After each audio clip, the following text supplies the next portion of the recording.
Una frase nunca antes dicha en televisión. ¿Qué programa nos espera hoy? ¿Qué tal? Muy buenas noches para todos, bienvenidos. Porque hay muchos asuntos, ¿no? Uno que es intrincado, digamos, es muy complejo hablar del presupuesto, en este caso del proyecto del presupuesto quinquenal. ¿Podría resumirse de pronto, si te lo pregunta, y cómo podrías señalar lo que es la estructura del presupuesto? Bueno, hay como una perspectiva, si se quiere, institucional. Una funcional. Primero, hay un gobierno que dice, bueno, esta va a ser la plata que vas a tener para tal y cual cosa. Y lo institucional es cuáles son los organismos que van a distribuir esa plata y cómo lo van a distribuir. Totalmente. Uno se pregunta, y acá hay una placa, si detrás de la elaboración de un presupuesto también hay una idea, un formato, un proyecto de gobierno.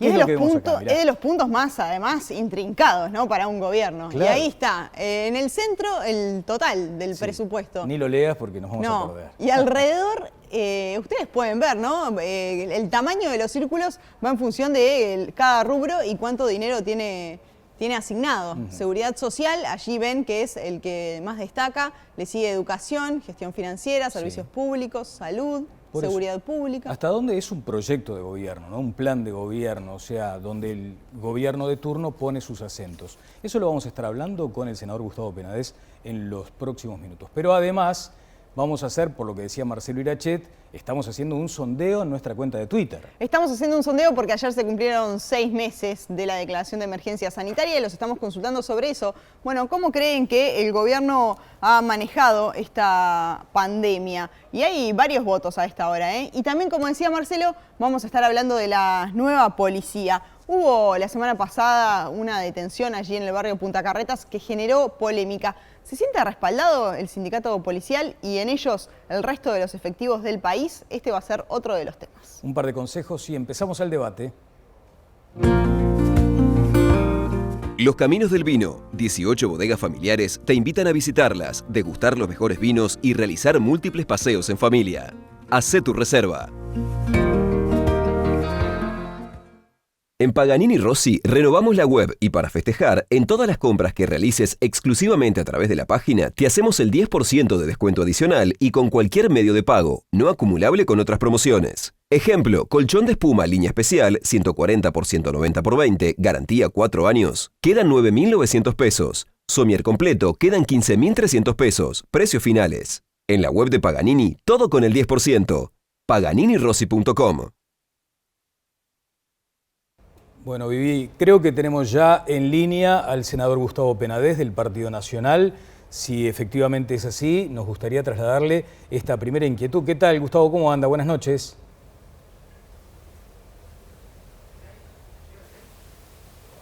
Bueno, ahí tenemos un problemita que lo vamos a resolver en los próximos minutos, si ustedes nos permiten. Apenas una pausa en esta comunicación con el senador Penades. Nos vamos con el panel, entonces le vamos a dar ya las buenas noches. Exacto. Porque por primera vez, además, ponemos este tema sobre la mesa, ¿no? Que ya viene generando bastante polémica y, de hecho, decía Marcelo recién, el jueves hay un paro general anunciado por el PIT-CNT y este es uno de los temas, ¿no? Presupuesto popular piden y más presupuesto educativo. ¿Refleja una ideología de gobierno, Conrado? Lo que refleja es un gran plan de gobierno muy bien articulado. Como documento, cuando uno lee la instrucción, que es lo más importante, en donde se dicen los principios sobre los cuales se confecciona el presupuesto, hace algunas cosas muy importantes. Dice, esto es un nuevo cambio porque el enfoque es darle mayor libertad al ciudadano. ¿Por qué es esto de darle mayor libertad al ciudadano? Porque el Estado lo que le saca a usted, ciudadano, es para gastarlo en cosas que los políticos decidieron que eran fantásticas y justo ligamos 15 años de unos políticos que decidieron que eran fantásticas cosas desastrosas.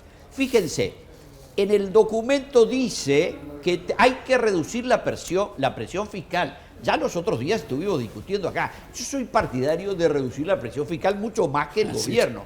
Pero vean que el gobierno del Frente Amplio que entró en el 2005 recibió del doctor Jorge Valle el país creciendo en el entorno del 10%, es decir, recuperado de la crisis del 2002, pero con una presión fiscal del 27,5% sobre el producto. Es decir, un 10% más que el 25% de todo el ingreso va a parar a los impuestos para que se lo gasten los distintos entes gastadores, ninguno prudente. Y entonces, ¿con qué lo entregó?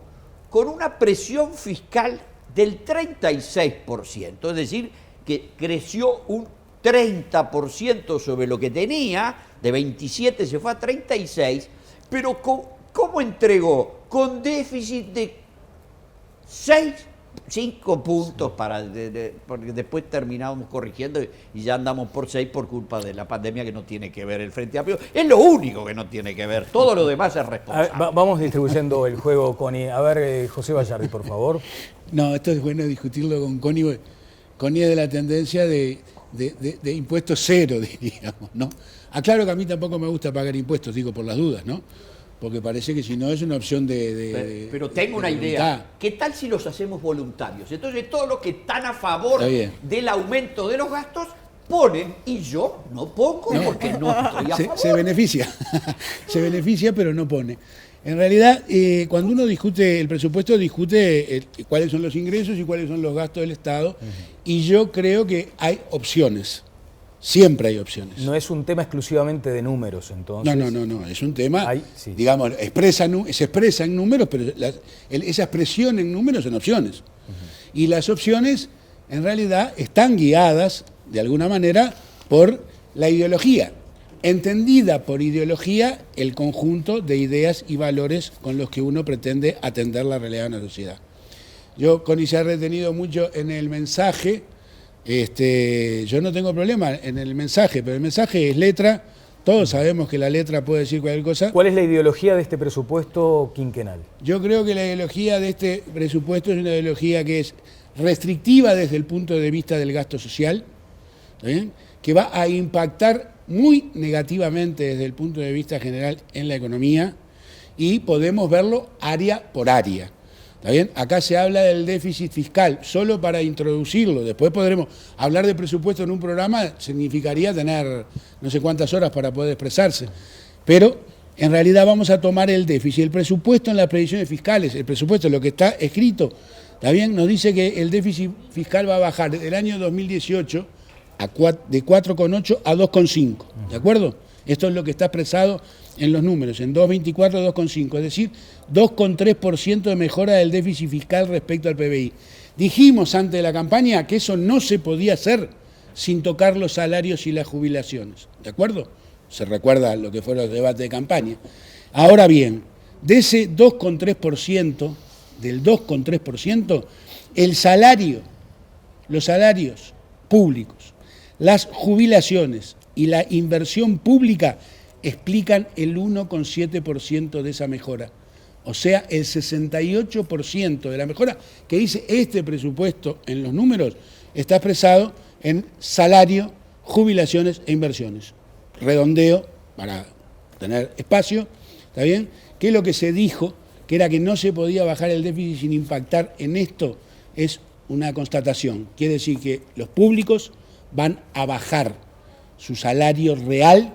Las jubilaciones, mezcla de los salarios públicos con los salarios privados que han bajado, van a bajar, y las inversiones van a bajar, lo que va a impactar, en mi opinión, de manera negativa, como ya lo he dicho, en el empleo. Vamos a ir ahora rubro por rubro. Fito Barce, ¿el presupuesto es el talón de Aquiles para un gobierno?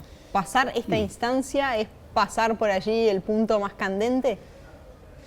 Y sí, es una ley fundamental, desde luego. Quizás es el tercer gran desafío que tiene además este gobierno, ¿no? Primero, de golpe, atender la pandemia. Segundo, la ley de urgente consideración. Tercero, la ley de presupuesto. Sí, es una ley muy importante que para mi gusto refleja muy bien lo que la coalición gobernante le prometió al Uruguay en el 2019, en el compromiso por el país. Va a ser interesante escuchar a ver qué dice el senador Penades de esto que mencionaba Pepe, ¿no? De la evolución de los salarios y de los ingresos en general. Pero yo quiero rescatar un punto. cuando uno lee el mensaje y lee la fundamentación de este presupuesto, lo que encuentra es, por un lado, un modelo liberal en lo económico y al mismo tiempo un fuerte énfasis en las políticas sociales. Se insiste mucho en la importancia de la vivienda, ¿no?, de atender la situación de los asentamientos irregulares. Entre paréntesis, no queda claro, francamente, leyendo los documentos que leí, no queda claro cómo se va a atender la problemática de la vivienda. Probablemente se esté trabajando en ese asunto. Y con fuerte énfasis también en el fortalecimiento del MIDES. Si yo lo leí bien, hay creo que el único presupuesto que se incrementa sensiblemente, en un 14%, de acuerdo a mis cuentas, es el presupuesto del MIDES. No, en vivienda va a haber un 13% menos de inversión en lo que hubo en 2019 y en Pero el MIDES, con la aclaración, el incremento del MIDES está basado en un asiento contable. ¿Cuál es el asiento contable? El asiento contable que es que el rubro de las asignaciones familiares que aportaba el BPS ahora va a ser trasladado al Ministerio de Desarrollo Social. Ese es el gran incremento. No, eso hace ese que es se el duplique. Déjame explicar.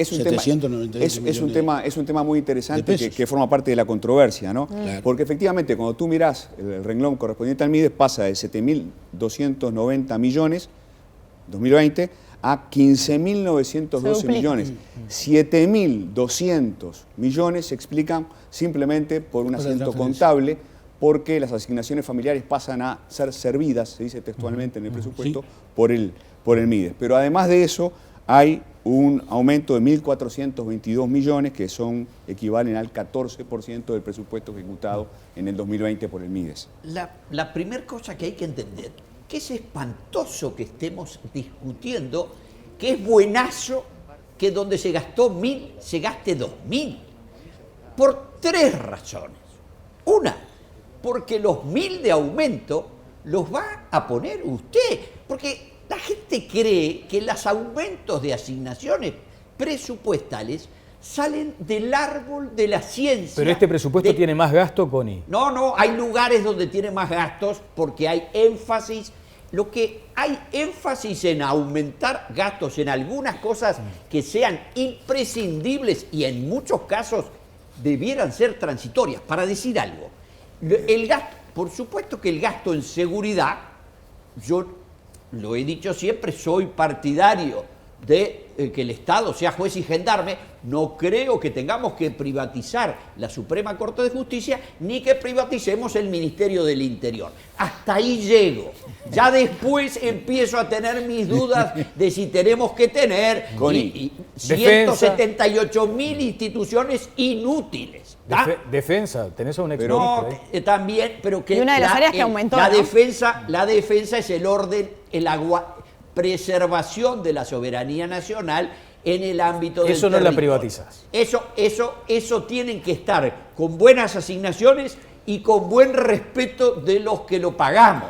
Y yo lo pago gustoso. Todos los demás lo pago a disgusto. Por eso es que quería decir que no es bueno que en el ministerio, para decir uno que seguramente el de Trabajo y Seguridad Social o el de Salud Pública, no es gran cosa que el Ministerio de Salud Pública tenga más presupuesto. Fíjense, tampoco es bueno que tenga más presupuesto la ANEP si los resultados es los que tenemos. Una banda de forajidos que dirige la educación y que ha hecho que nuestros estudiantes terminen la secundaria y entren a la universidad terminen la secundaria solo el 40%, la peor cifra de toda América Latina, pero además entran a la universidad y se acredita que no saben leer un texto. Entonces, ante semejante desastre, uno lo que tiene que decir es, tengo que revisar todos los gastos, tengo que hacer desaparecer cientos de oficinas, tengo que eliminar miles de contratos y que esa gente se dedique a producir como producen los que pagamos los impuestos con los que esos señores viven. Bayardi. Bueno, uno podría tomar el área, a veces hablamos de muchas áreas, podríamos tomar el área de la salud, por ejemplo, ¿está bien?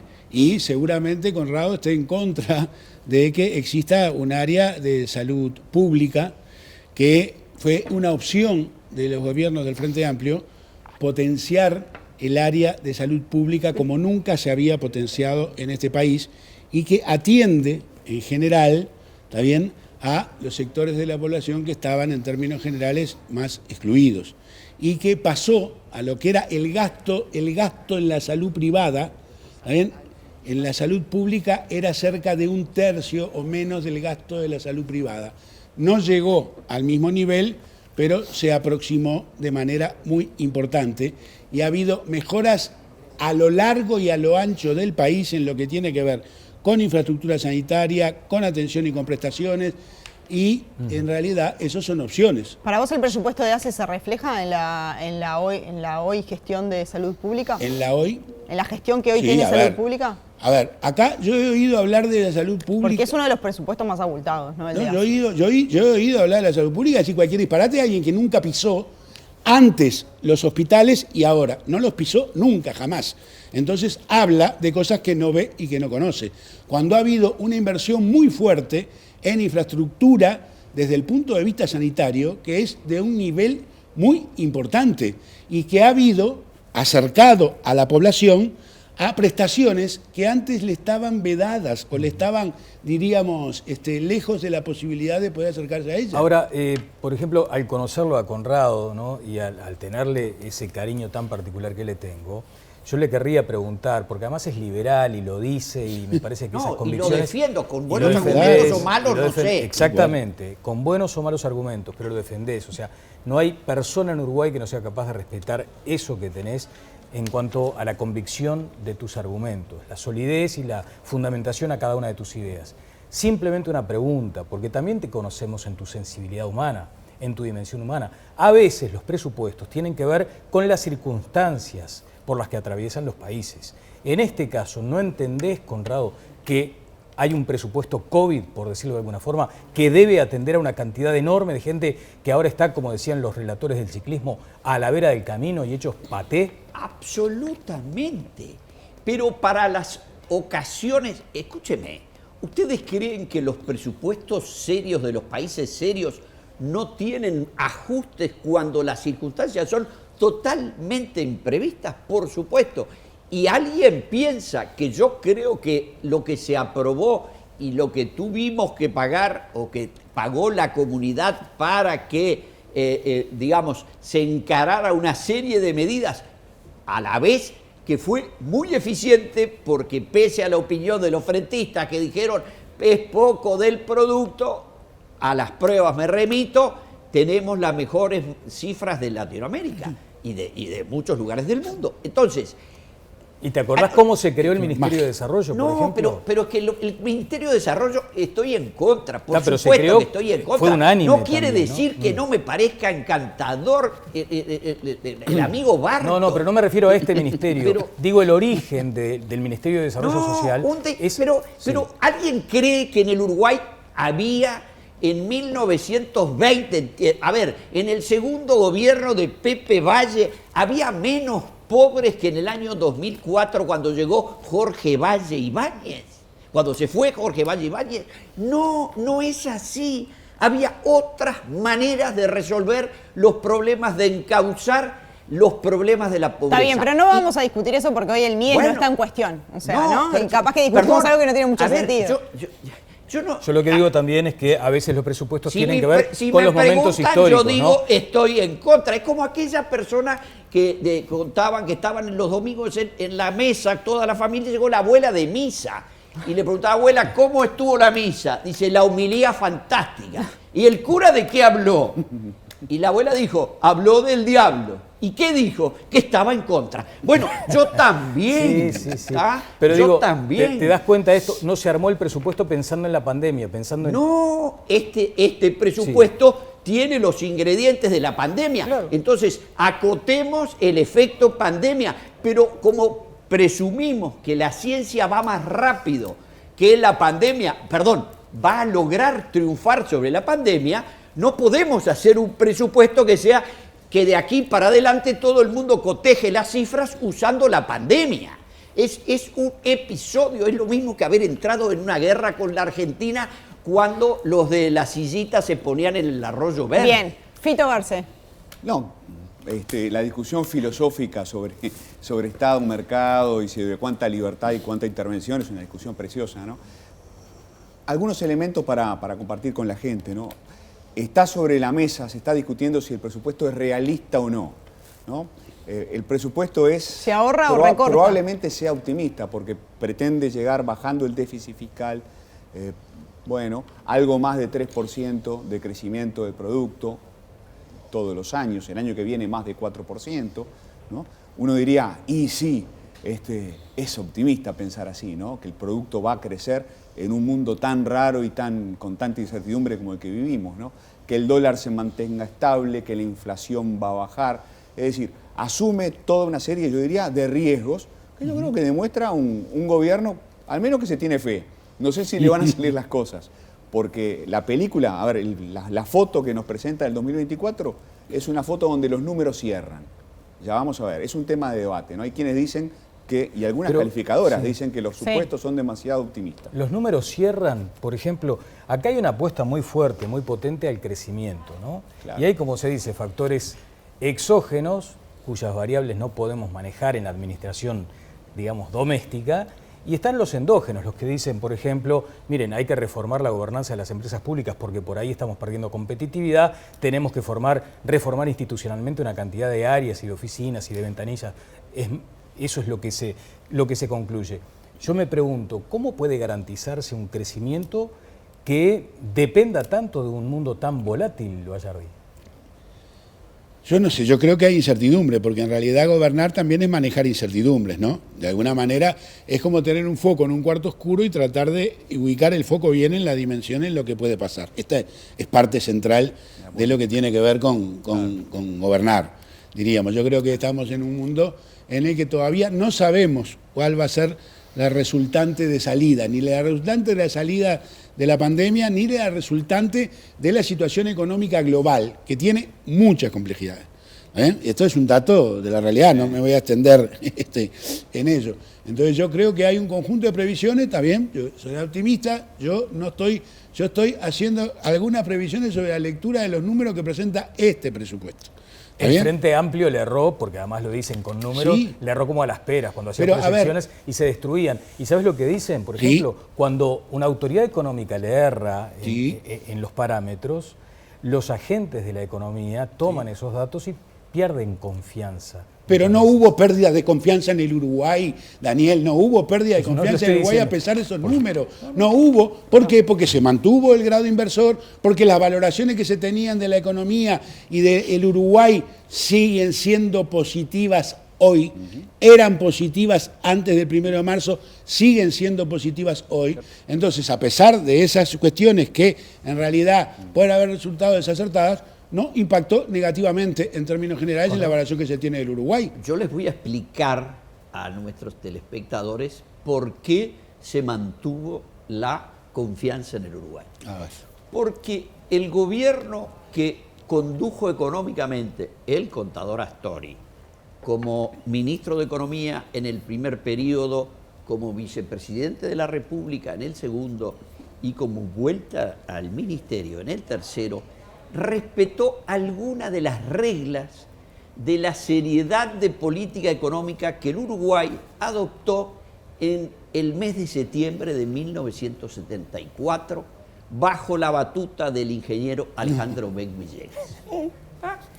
Esa política que hizo que de un día para otro y después de 40 años en el Uruguay se pudiera establecer depósitos en moneda extranjera, comprar y vender en cualquier moneda, liquidar las exportaciones a los titulares de las exportaciones y no al comisariato del Banco República, más la apertura al exterior, los incentivos a la exportación y todas las medidas que en el año 78 y bajo la inspiración también de ese gobierno se implantaron en el sector agropecuario, no fueron cambiadas ninguna. Intentaron una sola cambiarla, una sola, que fue la del frigorífico nacional, que había sido hecho desaparecer con las medidas de agosto del año 78 y que vuelta a la democracia, en el mes de septiembre del año 85, la Cámara de Diputados votó por 74 votos la recreación del frigorífico nacional. Como teníamos un Senado de gente seria, nunca más se votó hasta que vino el Partido Comunista, 20 años después, a decir que teníamos que rehacer el frigorífico ¿Te nacional. acordás de Eduardo Lorier? Qué lindas discusiones tenías con Lorier. Tremendas discusiones. Perdón, pero hubo un presupuesto del Frente Amplio que casi cuesta la renuncia de Danilo Astori. Por Por ejemplo. supuesto, Eso fue fue así. Danilo Astori en el mes de septiembre del año 85, cuando vinieron a correrlo con el poncho para gastar como les gusta a ellos.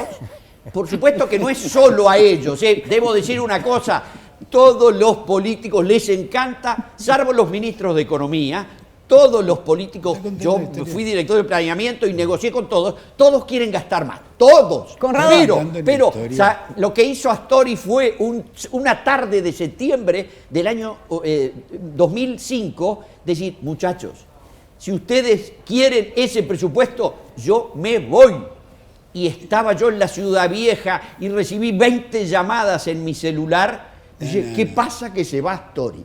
Bueno, Astori no se fue. Yo ese día me iba para viajar, a un viaje a Europa. ¿A que estoy y segura? me llamé desde Europa a preguntar, ¿renunció Astori? No, ¿Está contando? lo agarró Mujica y lo convenció. Estoy segura que decís que los que gastan son ellos, pero el aumento para los para los presidentes de los directores de las empresas públicas, ¿a qué te parece bien? Perfecto, pero porque yo creo Una de en las polémicas de este retribuir. presupuesto. A ver, pero Vivi, no es Después lo una mismo. aclaración nomás. No, yo creo en que hay que retribuir a la gente que es valiosa. Entonces, si pones a ineptos... Compartís el argumento de Arbeleche. Si pones a ineptos a dirigir empresas públicas, me ofendés a mí. Porque yo fui director de empresa pública y ganaba un vergonzoso sueldo que era la mitad del primer cliente que tuve que dejar por incompatibilidad. La mitad. Y me fui a Mira, trabajar ¿sabés a quién la te- CAP porque me gustaba, porque a mí la política me gusta y entonces sarna con gusto. No. Mirá, ¿quién te está mirando, Connie? Tenemos que ir ya con Oh, Gustavo pero lo Penades. conozco desde que era militante pero de la juventud. no me refiero a Gustavo que está ahí, pero el que te está mirando, que te sigue con mucha atención siempre, es Martín Pereira, ¿no? Y Martín Pereira, sobre lo que decía Viviana, un poco, dice, el problema, dice tu amigo Martín, Sí. el problema, dirigente de los Es funcionarios el de la salud presidente pública, de COFE. Tanto después, ¿eh? dice, funcionario el problema extraordinario son los 70.000 usuarios nuevos en ACE y los 120.000 que podemos llegar a que van tener a a fin venir. de año. De eso también hay que opinar. Claro. Y el artículo 4 no asegura que no pierda salario. Pero es un comentario Es de una chanza Martín que se Pereira. recuerde a Martín, que siempre le sabe de qué tema hablamos cuando hablamos en esta Exacto. Después pido Gustavo para- Penades, después de el senador Gustavo, del pido Partido para una Nacional, cosa. está con nosotros en este momento en vivo. Le agradecemos estos minutos, ya corregimos algún detalle allí técnico. Decía Bayardi, Penades, de pronto usted lo estaba escuchando, que las opciones presupuestales, cuando se arma un presupuesto, también hay una ideología que los guía. ¿Comparte eso? Y sí, si no comparte. No, no lo comparto. Lo que los guía es el realismo. El realismo es lo que hace que nosotros podamos encarar un presupuesto con ciertos márgenes que lo que permiten es, con responsabilidad, saber que hay tanto dinero y tanto para gastar. Que tenemos que buscar la capacidad de, sin aumentar impuestos, sabiendo que el tope que podemos endeudarnos ya hemos llegado al mismo, estamos en un 67% del Producto Bruto Interno para no perder el grado inversor, y tenemos una cantidad de gasto endógeno que no se puede tocar. Bien. A eso lo que hay que sumarle son los compromisos electorales que la coalición de gobierno que encabeza el presidente Lacalle Pou asumió con la ciudadanía. Y entonces este es un presupuesto muy realista, es un presupuesto austero que prioriza las políticas sociales y la generación de empleo a través de la reactivación de la economía.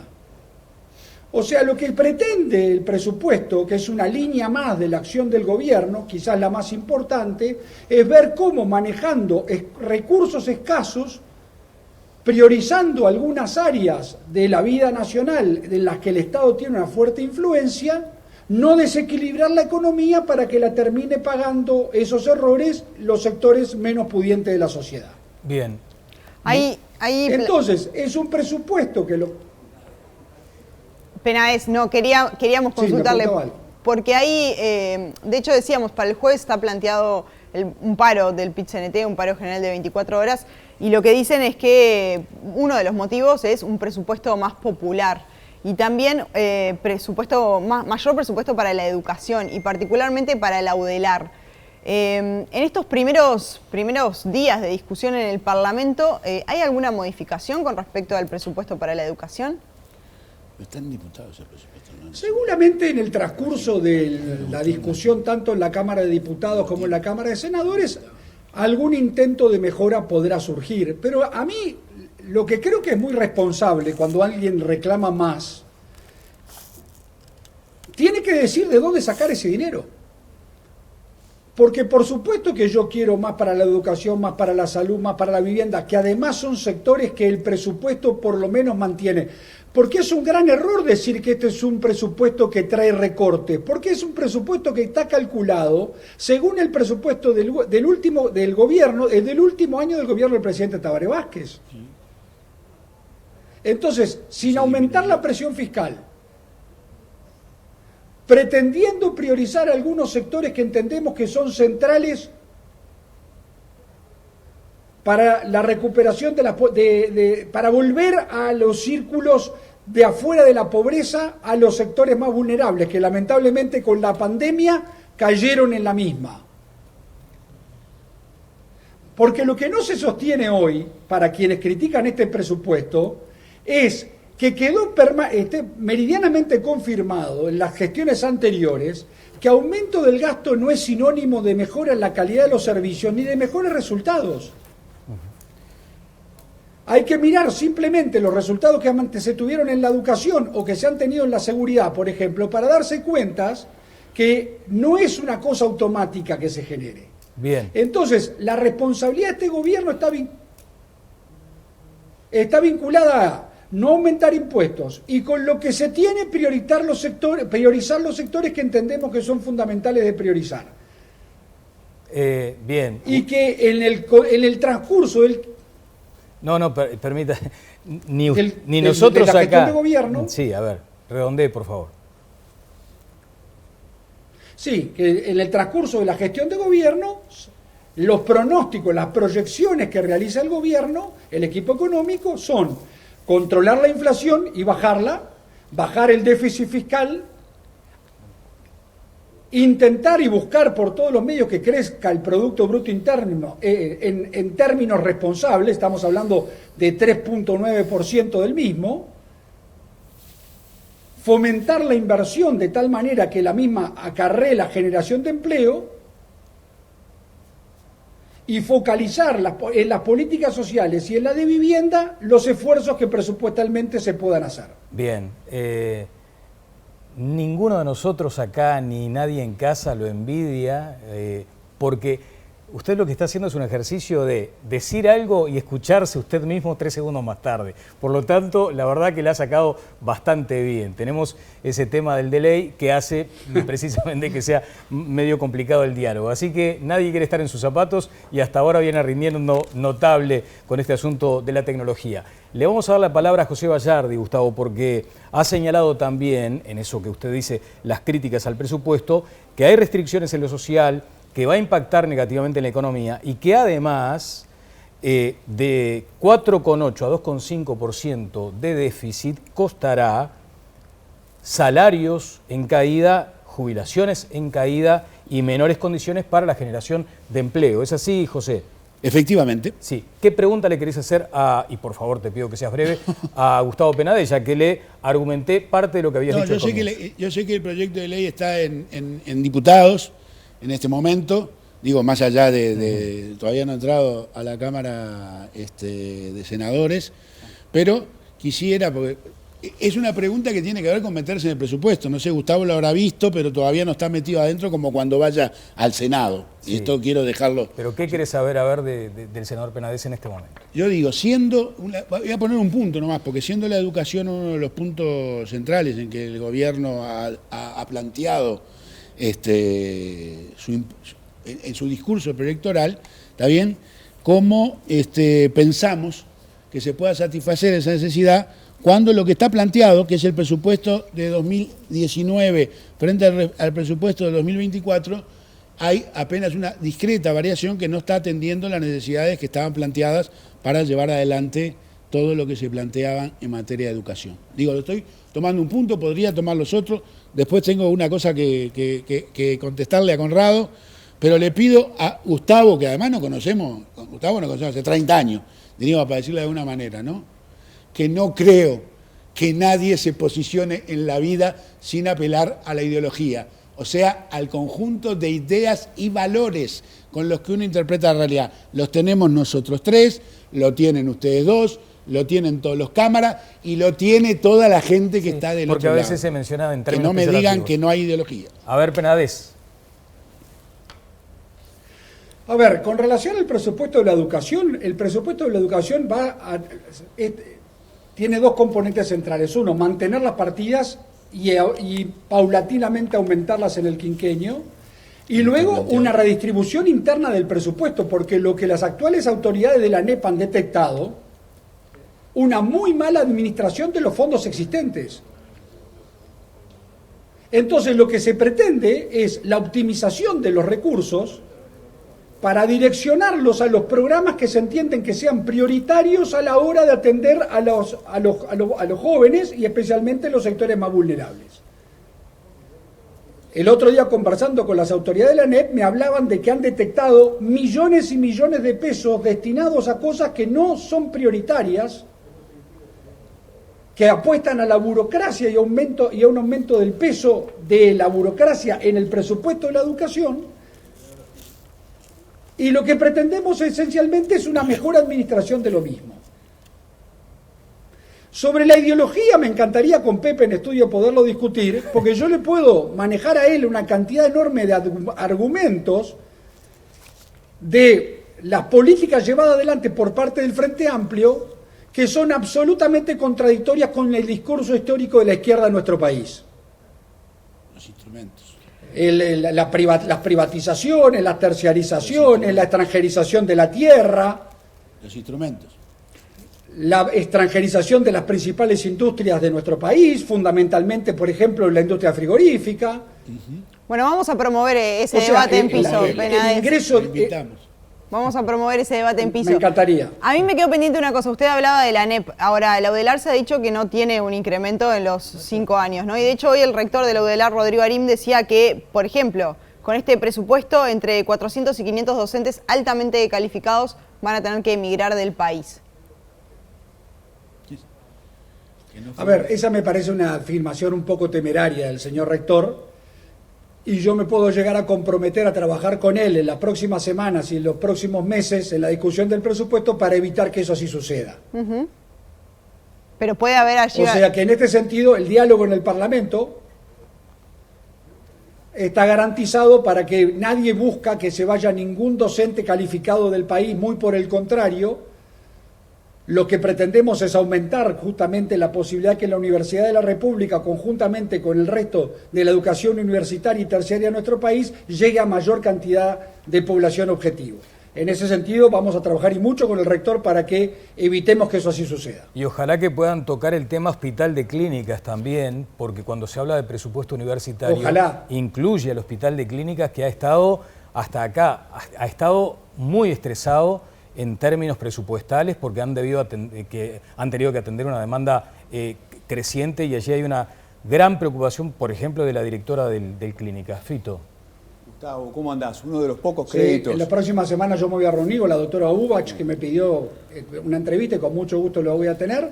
Ahora, también asumamos y hagamos desde la universidad una autocrítica. Yo me acuerdo cuando el anterior rector proponía la posibilidad de que por la metodología de las PPP se reconstruyera el hospital de clínicas, y los órdenes del cogobierno se negaron a que eso sí sucediese. O sea que en ese sentido tenemos todo cierto grado de responsabilidad, y quizás muchas veces la ideología pesa, pero negativamente, porque esto no lo proponía un gobierno del Partido Nacional ni un gobierno liberal, lo proponía el anterior rector de la universidad, el doctor Marcarián, y lamentablemente su idea, que estaba apoyada en una idea del gobierno del Frente Amplio, no fue acompañada por los órdenes de la universidad. Bien, doctor Gustavo Penades, senador de la República, muchas gracias y lo esperamos acá tal cual le mandó el convite Viviana Ruggiero para debatir. Va a ser un placer discutir con Bayardi. Muy bien, muy bien, muy bien. Haceme un resumen, Fito Garcés, por favor. Muchas gracias, Gustavo. Un resumen de todo esto vinculado con la participación de Penades porque tenemos que cambiar de tema. No, me quedé pensando en los créditos presupuestales que se incrementan, que son pocos, ¿no? Uno de ellos es el del Ministerio de Defensa, y yo le hubiera querido preguntar a Gustavo cuál es la justificación de que se incrementen los créditos del Ministerio de Defensa cuando no se incrementan los créditos para, sensiblemente al menos, los créditos para la educación, para ANEP o para la Universidad de la República. Pero es un tema de debate. Entonces no me atrevo a hacer un resumen, sí dejar la pregunta planteada, porque creo que es una de las discusiones que se vienen en estos meses. Bien, consejos y seguimos adelante. En estos tiempos, muchas cosas cambiaron. En Acompaña, siguen como siempre. Todos sus acompañantes son enfermeros titulados. Esto hace la diferencia. Acompaña, enfermeros que te cuidan. Llama ahora, 0800 8939. Bueno. Cambiamos de tema y ahora nos vamos a hablar de seguridad y particularmente del futuro de la policía con este cambio de gobierno. Bueno, se sienten más respaldados y particularmente hubo un episodio en las últimas horas que es la detención que hubo en la zona de Punta Carreta. Seguramente ustedes hayan visto el video, fue tremendamente viral en redes sociales, que desató una polémica, ¿no? Si efectivamente los efectivos habían actuado bien. Hay denuncias cruzadas por parte de los efectivos, también por parte de algunos vecinos que, bueno, interfirieron allí en este operativo. El ministro del Interior, Jorge Larrañaga, respaldó el accionar policial, pero se generó polémica. Exactamente. Estamos en línea, vamos a establecer el contacto con Ricardo González. González es dirigente del sindicato policial, al que tenemos vía Zoom. González, buenas noches, ¿cómo le va? Bueno, muy buenas noches a la teleaudiencia de Canal 4. Bueno, gracias por sus minutos. González, les decía a Viviana esto que se transformó en un episodio, como se dice ahora, viral, pero que refleja además una discusión que en algún momento ya se ha dado, y es el grado de profesionalismo con el que trabajan los funcionarios policiales, el adiestramiento que reciben, porque, entre otras cuestiones, más allá de lo que a veces se califica como abuso policial, lo que hay muchas veces es la sensación de que no saben hacer muy bien lo que deberían saber profesionalmente. Bueno, eso es una perspectiva desde el punto de vista de ustedes. Nosotros lo que entendemos en el caso concreto que tú me estás preguntando es que el compañero que actuó acorde a derecho, a lo que marca la normativa, la ley 18.315, que es la ley de procedimientos policiales, la que la avala en su accionar, al igual que los últimos artículos que fueron modificados con la ley de urgente consideración. Tenemos una parte que es lo que se viralizó, que es una parte del video. Sabemos que hay más imágenes que seguramente en los próximos días, después de que pase la parte de fiscalía, se hagan públicos, y estamos a la espera de eso. ¿En qué está la investigación por parte de la Fiscalía, justamente con las denuncias cruzadas que hubo? Y está en ese proceso, en el proceso de investigación. Hay denuncias por parte del Ministerio hacia una de las personas que aparece en el video, y al igual que el funcionario policial que actuó, que también radica denuncia contra esta persona. Está en órbita de la justicia y, como te decía recién, sabemos que hay más imágenes, que seguramente cuando salgan estas imágenes la situación quede más esclarecida, por decirlo de una forma, pero bueno, es parte de la investigación y hay que esperar a que salga esto, ¿no? Bien, hay un tercero allí que hostiga a los policías, que interviene, que pretende además impedir un procedimiento policial, lo cual podría además configurar un delito. De hecho, ahí surge esa posibilidad de la acusación cruzada. Pero yo me refería en particular, Ricardo, a que muchas veces se mencionó que había carencias hasta en la más básica de las actividades que puede llegar a ser empuñar un arma, aprender a disparar, tener prácticas de tiro durante mucho tiempo, porque uno puede decir, bueno, me quedo con esta imagen donde no sabían si agarrarle la pierna derecha o la izquierda a la mujer y donde la mujer se desacataba y no sabía ni siquiera cómo tomarla. Imaginemos que allí hay una situación delicada, se trata de una mujer por otra parte, ¿no? Pero le preguntaba sobre lo otro, si ustedes entienden que están recibiendo la instrucción, la formación que merece un policía profesional de este tiempo. Nosotros entendemos que capacitación hay, que falta, sí, siempre el aprender, el capacitarse es bueno, la práctica de tiro, como tú dijiste, es fundamental. Pero bueno, capacitación se da, que siempre falta, sí, siempre va a faltar porque en esta profesión la capacitación y el tener herramientas es algo de todos los días, así que todo lo que sea de aporte siempre es bienvenido.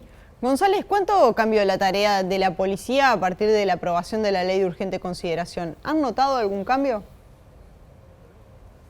La tarea básicamente sigue siendo la misma. Lo que nosotros notamos es que hoy por hoy hay otras tipificaciones de delitos que respaldan el accionar policial. Eso no es algo que lo digo yo, sino la ley ya habla por sí sola.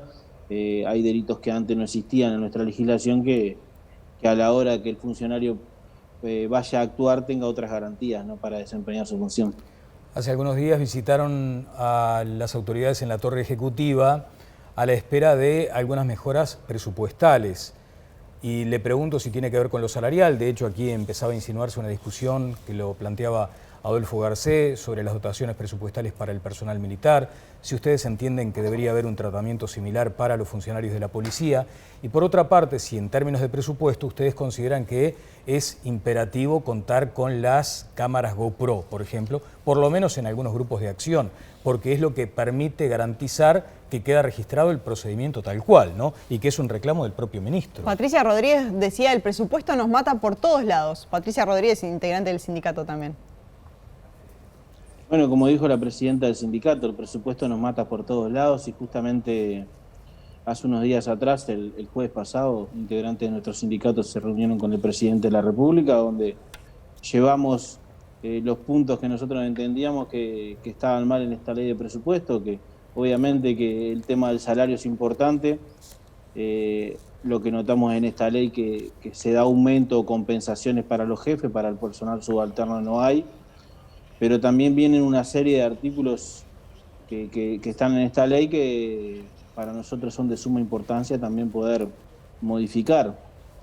Si vamos a artículos en concreto, tenemos un subsidio transitorio de incapacidad parcial, que para que se entienda de una forma es el seguro por enfermedad de los policías, que en la actualidad el policía puede estar hasta un máximo de 3 años, cobrando un 65% de su sueldo. La ley ahora de presupuesto lo quiere bajar a 1 año, que el policía tenga 1 año en ese subsidio, y nosotros lo que vemos es que si el compañero tiene una patología que le lleve más tiempo de que este año para recuperarse, ¿cómo hacemos? ¿Cómo lo corremos? ¿Le damos de baja?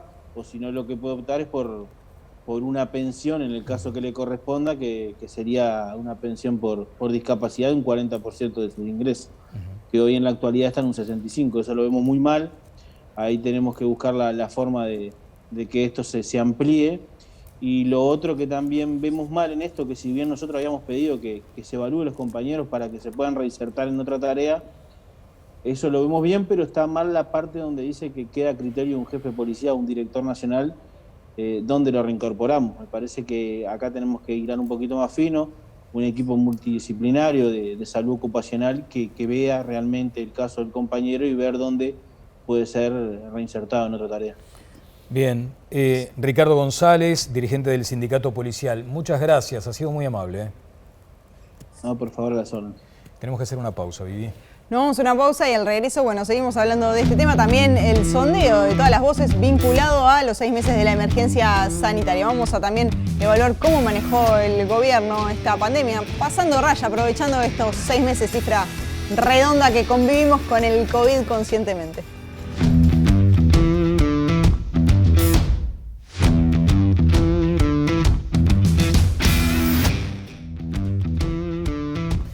Bueno, ya estamos en el tramo final de Todas las Voces. Con el diario del lunes es más fácil, dicen, ¿no?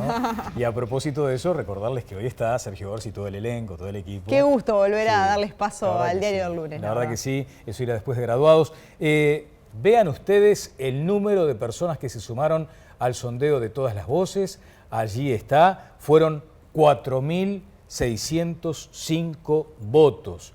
¿Cómo evalúa la gestión frente al coronavirus a 6 meses de declarada la emergencia sanitaria? Excelente, un 67,3%, muy buena un 22,5%, buena un 6,9%, mala 3,3%.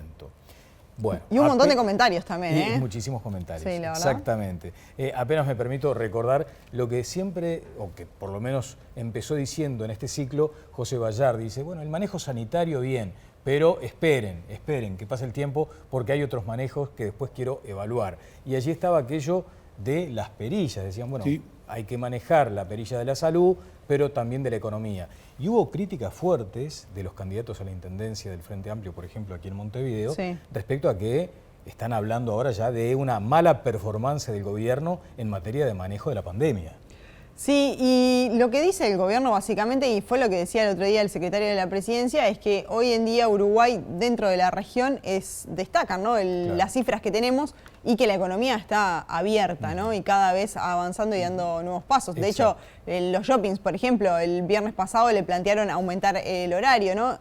La idea es ir para adelante. Pero también hay quienes dicen, bueno, hay que ver cómo se avanza en lo social, ¿no? Y en esto que hay mucha gente que ha quedado resentida. Bayardi. No, voy a empezar por el manejo de la pandemia y desde el punto de vista sanitario, con una recomendación, tenemos que seguir cuidándonos. Punto primero. Punto segundo, voy a tratar de contestar alguna cuestión que había esbozado Conrado hoy. El Espíritu Santo, en el Espíritu Santo cree mi mamá.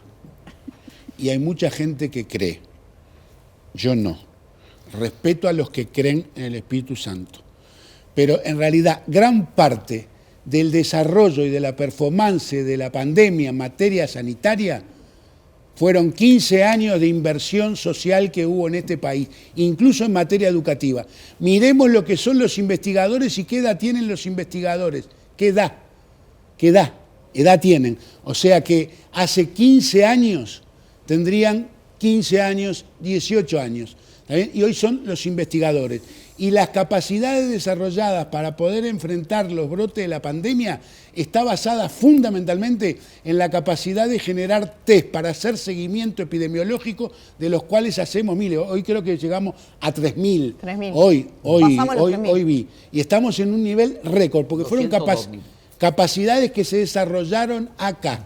Y gran parte del éxito de control sanitario que hemos tenido en la pandemia han sido inversiones preexistentes. No me voy a extender ahora en la parte social, en la parte económica y en las repercusiones que puede tener, porque ese es un tema que ya he insistido en otras oportunidades, que creo que es la parte negativa. Pero la sanitaria no tengo ninguna duda en compartir el porcentaje de lo que se habló. El excelente.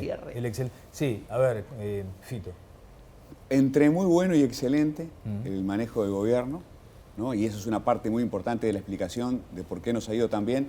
Yo me levanto todos los días diciendo qué suerte que vivo en Uruguay. Sí. ¿Ah? Basta mirar a los Tengo vecinos. colegas en Argentina que la pasan mal, colegas en Chile que la pasan mal, tengo amigos en España que estuvieron enfermos. Israel ¿no? cierra ahora. En fin, la verdad qué suerte que vivo en Uruguay, doy las gracias todos los ¿Me días. dejás un paréntesis Claro. brevísimo?